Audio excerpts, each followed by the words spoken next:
जोहार नमस्कार। आज मैं आया हूँ खेत की तरफ और जो खेत में जो है आज हम लोग आए हैं धान जो गर्मी फसल लगा है, उस पर जो है खाद की जो है सिंचाई करवाने के लिए।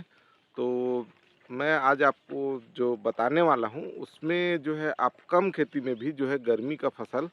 कैसे ले सकते हैं और जो है हमारे गाँव में इस काम को कुछ लोग कर रहे हैं और जिसमें से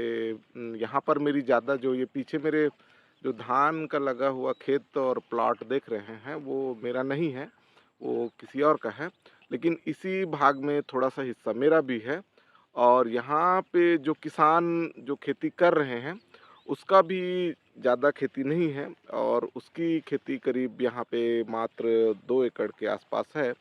लेकिन उसने जो है अपने खेत में जो है एक बोरवेल लगाया है। वो चीज़ जो पीछे मेरे देख रहे हैं वो उनका बोरवेल है और वहाँ से ही गर्मी के फसल के लिए वो पानी का जो है पानी उपलब्ध कराता है। तो यहाँ पे जैसे थोड़े से खेती है तो उन जैसे कि आम किसान जो होता है, वो करता क्या है कि बारिश की फसल लेता है, जो बरसाती फसल होता है, तो वो फसल बस लेता है। लेकिन जो है क्या होता है कि गर्मी के दिनों में उनका खेत जो है खाली रहता है। पहले क्या होता था कि जो है तिंवरा या चना वगैरह की खेती कर लेते थे गर्मी में। लेकिन अब क्या है कि जो आवारा मवेशी है या गाय और जो गौवंश हैं, जैसे बैल वगैरह, बछड़े वगैरह, तो जो है गर्मी के दिनों में जो है खेतों में घूमने लगते हैं, जिस वजह से क्या होता है कि किसान जो है अपनी खेती जो है नहीं करते हैं और उसमें तिंवरा या जो है कुछ ऐसा डाल करके छोड़ देते थे। लेकिन अब थोड़ी-सी कृषि के में मानसिकता में चेंज आया है और हमारे गाँव के एक किसान हैं और वो यहाँ पे अपने खेत में जो है मात्र 2 एकड़ पे जो है उन्होंने बोरवेल कराया है और उसके बाद वो जो है, लेकिन यहाँ पे वो 8 से 10 एकड़ के ज़मीन पर वो जो है गर्मी की फसल लेता है। तो ये मेरे पीछे जो देख रहे हैं, ये करीब जो है यहाँ पे 10 एकड़ का प्लॉट है और इसमें जो है 10 से 8 एकड़ का प्लॉट है, तो उसमें जो है ये 8 से 10 एकड़ का प्लॉट है, उसमें जो है इन्होंने जो है गर्मी का पूरा फसल लगाया हुआ है और ये देख सकते हैं वो दूर-दूर तक जो पीछे मेरे देख रहे हैं, वहाँ तक जो है इनका फसल लगा हुआ है। तो ये 8 से 10 एकड़ में जबकि उनके पास खुद की 2 एकड़ की खेती है और लेकिन वो कर रहे हैं 8 से 10 एकड़ पर खेती। वो कैसे करते हैं जो है, तो वो जो किसान हैं वो जो है वही जो है इस प्लॉट में 8 से 10 एकड़ में जो है गर्मी की फसल ले रहे हैं। वो मेरे गाँव के मामा हैं, बलदाऊ नाम है उनका और जो है वो जो है यहाँ पर जो है खेती करते हैं 8 से 10 एकड़ में। तो उन्होंने जो है यहाँ पर जो है किसानों के साथ कोऑपरेशन बना करके जो है सहयोग से जो है यहाँ पे हमारे इधर मुंगेली क्षेत्र में, मुंगेली पथरिया क्षेत्र में जो है एक प्रथा है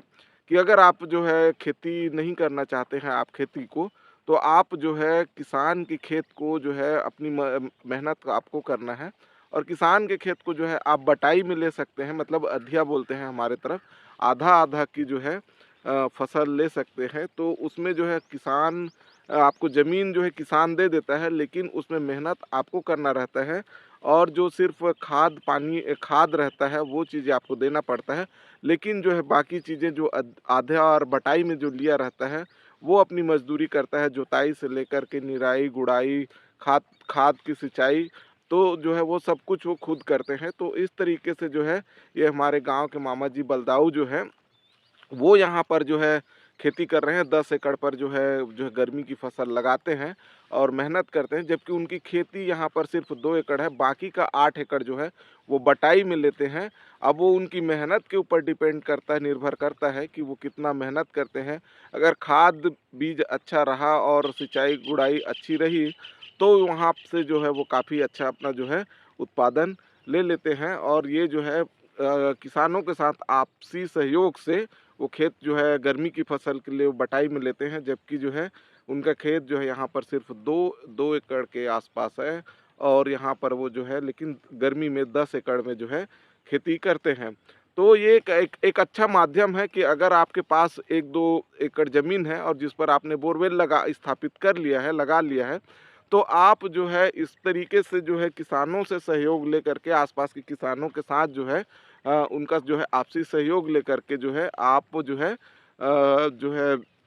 जो है गर्मी में जो है धान का फसल ले सकते हैं। अधिया में जो है इसमें आपको नुकसान कम रहता है। हाँ, जैसे कि मेहनत ज़्यादा करना है आपको, क्योंकि जितना मेहनत आप करेंगे अपने खेत के ऊपर, जितने अच्छे से फसल की आप अपनी देख-रेख करेंगे, जितने अच्छे से निंदाई, गुड़ाई और जो है खाद पानी देंगे, उतना ही ज़्यादा आपको जो है फ़ायदा होने वाला है। जिस तरीके से एक ठेका पद्धति होती है कि खेत को जो है ठेका में ले लेते हैं कि मैं इतने एकड़ में आपको इतना धान का फसल पैदावार करके दूँगा। हुआ तब भी देना पड़ेगा, नहीं देना हुआ तब भी देना पड़ेगा। लेकिन अधिया में आधा में जब आप बटाई में लेते हैं तो उसमें जो है आपका थोड़ा-सा रिस्क कम हो जाता है, क्योंकि जो है सिर्फ़ जितना फसल होगा उसमें से आपको जो है आधा-आधा बाँटना रहता है। किसान जो ज़मीन ज़मीन वाला होता है, ज़मीन वाले किसान को आपको आधा देना रहता है और जो है आप अपना आधा लगाएँगे। जो आपका लागत रहेगा, जो मेहनत रहेगा, सिर्फ़ आपको उसमें से मेहनत करना है और पानी देना है। मेहनत, पानी और रखवाली जो है आपको करना है, निंदाई कराना है, जोताई कराना है और जो है रखवाली करना है, पानी देना है। ये जो है बटाई में इस तरीके से खेती हमारे मुंगेली राज्य में पथरिया क्षेत्र में होता है। तो ये एक अच्छी पद्धति है जिसमें जो है अगर आप युवा किसान हैं और आपके पास जो है निवेश की क्षमता है कि आप जो है अपने 1 एकड़ या 2 एकड़ की ज़मीन में जो है आप जो है बोरवेल स्थापित कर सकते हैं, लगा सकते हैं और बिजली की व्यवस्था है, तो आप इस तरीके से जो है बटाई में खेती करके जो है आप गर्मी के दिनों में, जैसे हम लोग बोलते हैं ना कि गर्मी के दिनों में पूरा खाली रहना पड़ता है, तो आप जो है गर्मी के दिनों में भी जी जो है खेती जो है गर्मी का फसल ले करके आप जो है सक्षम आर्थिक रूप से सबल और संपन्न हो सकते हैं। एक यह अधिया में जो है खेती लेने की जो एक प्रथा है, वो काफ़ी अच्छी प्रथा है जो छत्तीसगढ़ में पाई जाती है। तो वो जो है आप देख सकते हैं, वो अपने बेटे के साथ जैसे कि वो जो है मेहनत कर रहे हैं। तो निश्चित है कि आप मेहनत करते हैं तो उसका जो फ़ायदा और लाभ आपको पहुँचता है। तो अगर आप युवा किसान हैं और 1-2 एकड़ आपकी ज़मीन है जिस पर आप बोरवेल स्थापित कर सकते हैं, तो अधिया पद्धति को, आधा की बटाई की पद्धति को भी अपना करके आप जो है अच्छा जो है इनकम जो है खेती में जो है जो 4 महीने आप बैठ के रहते हैं, खाली बैठते हैं, तो उसको जो है आप अपने खेतों में बिता सकते हैं और जो है लाभ अर्जित करके जो है आप जो है सक्षम बन सकते हैं। तो इस तरीके से अधिया पद्धति को अपनाएँ और जो है किसानों के साथ जो है अपना जो है व्यवहार ठीक रखें, ज़मीन मालिकों के साथ जो है अपना व्यवहार ठीक रखें, तो निश्चित है लंबे समय तक के लिए आपको खेत जो है मिल सकता है, जिसमें जो है रिस्क कम रहता है, क्योंकि अगर जितना उत्पादन होगा उतना ही आपको उसमें से आधा-आधा आपको बाँटना रहता है। जैसे ठेका पद्धति में जाते हैं तो उत्पादन हुआ या नहीं हुआ तब भी आपको जो है जो है उतना जितना में आपने ठेका लिया है उतना तो देना ही पड़ेगा। तो ठेका पद्धति से अच्छा है कि आप जो है आधे-आधा बँटवारे की पद्धति में जाएँ, तो उसमें जो है आपका रिस्क कम हो जाएगा और फ़ायदा आपको ज़्यादा होगा।